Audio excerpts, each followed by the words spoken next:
Assalamualaikum warahmatullahi wabarakatuh. We are from 10 Group and our members are Dina Ratnasari and Faramida Mutia Erawati. We wanna explain and tell you about semiotic and multimodality. Assalamualaikum warahmatullahi wabarakatuh. My name is Dina Ratnasari from Group 10 and I want to explain about the semiotic. Definition of semiotic. At the point, semiotic is 1. It is study of sign and symbol. 2. It look how sign and symbol are used to communicate and develop interpretation. 3. Derived from the Greek word semiotikos, which an observant of sign. Definition of semiotic. Semiotic is the study of meaning making, the philosophical theory of sign and symbol. This includes the study of signs, sign process, indication, destination, likeness, analogy, metaphor, symbolism, signification, and communication. Advantage of semiotic. First, allow us to break down a message into the component parts and examine them separately and in relationship to one another. 2. Allow us to look for patterns across different from the communication. 3. Help us to understand how our cultural and social convention relate to communication we create and consume. 4. Help us to get beyond the obvious, which may not obvious after all. Sign and symbol. Sign is a symbol which is understood to refer to something other than itself. And symbol is an object that represents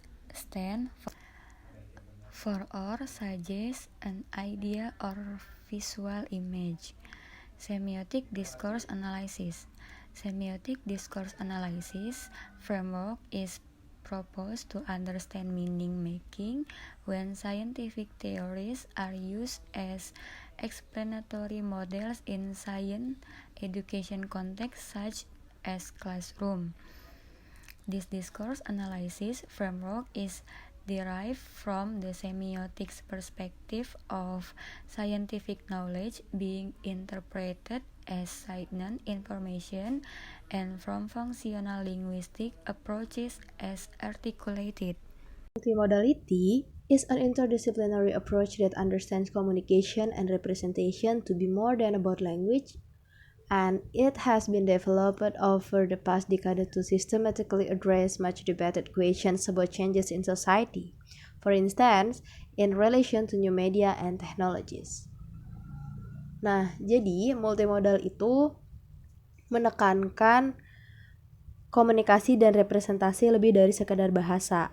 Multimodality ini telah dikembangkan selama beberapa dekade terakhir yang secara sistematis menjawab pertanyaan-pertanyaan tentang perubahan yang ada dalam society, seperti kaitannya dengan media dan teknologi baru. Multimodality also has another definition. It is the application of multiple literacies within one medium. For example, understanding a televised weather forecast medium involves understanding spoken language, written language, weather-specific language, such as temperature scales, geography, and symbols. For example, like clouds, sun, rain, etc. Multiple literacies or modes contribute to an audience understanding of a composition. Menurut O'Halloran, analisis wacana multimodal atau multimodality ini merupakan paradigma baru dalam studi wacana untuk mempelajari bahasa yang dikomunikasikan dengan sumber daya lain. Contohnya gambar, simbolisme ilmiah, isyarat, tindakan, musik, dan suara. Jadi sumber ini tuh tidak terbatas hanya pada bahasa saja sebagai sumber yang tidak asing dan biasa digunakan, tapi juga dapat dirujukan kepada gambar, bunyi, ruang yang dengannya orang dapat menyampaikan kesan, pesan, dan juga menawarkan makna. There are three interconnected theoretical assumptions underpin multimodality. First, multimodality assumes that representation and communication always draw on multiplicity of modes, all of which contribute to meaning.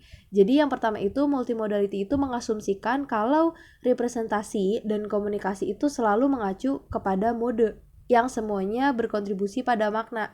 Nah, ini itu berfokus kepada menganalisis dan menggambarkan sumber daya pembuatan makna yang digunakan oleh seseorang atau oleh masyarakat, baik itu visual, lisan, isyarat, tertulis, 3 dimensi, dan lain sebagainya, tergantung bagaimana representasinya dalam konteks yang berbeda. Ini mengembangkan sarana yang menunjukkan bagaimana multimodality ini diatur untuk membuat makna. And the second is multimodality assumes that resources are socially shaped over time to become meaning-making resources that articulate the social, individual, or affective meanings demanded by the requirement of different communities. Yang kedua ini, multimodality mengasumsikan kalau sumber daya ini dibentuk secara sosial dari waktu ke waktu. Untuk apa? Untuk menjadi sumber daya yang membuat makna yang diartikulasikan baik sosial, individu atau afektif dituntut oleh persyaratan komunitas yang berbeda. Dan yang terakhir atau yang ketiga, people orchestrate meaning through their selection and configuration of modes, foregrounding the significance of the interaction between modes. Nah, yang ketiga ini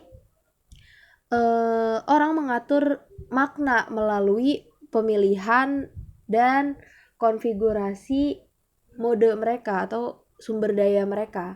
Jadi mengedepankan pentingnya interaksi antar mode.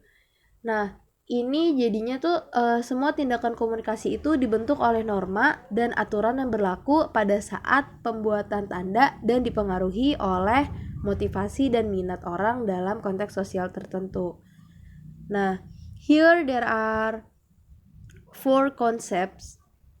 Four concepts are common across multimodal research: mode, semiotic research, modal affordance, and intersemiotic relations. Within social semiotics, a mode is understood as an outcome of the culture shaping of a material through its use in the daily social interaction of people.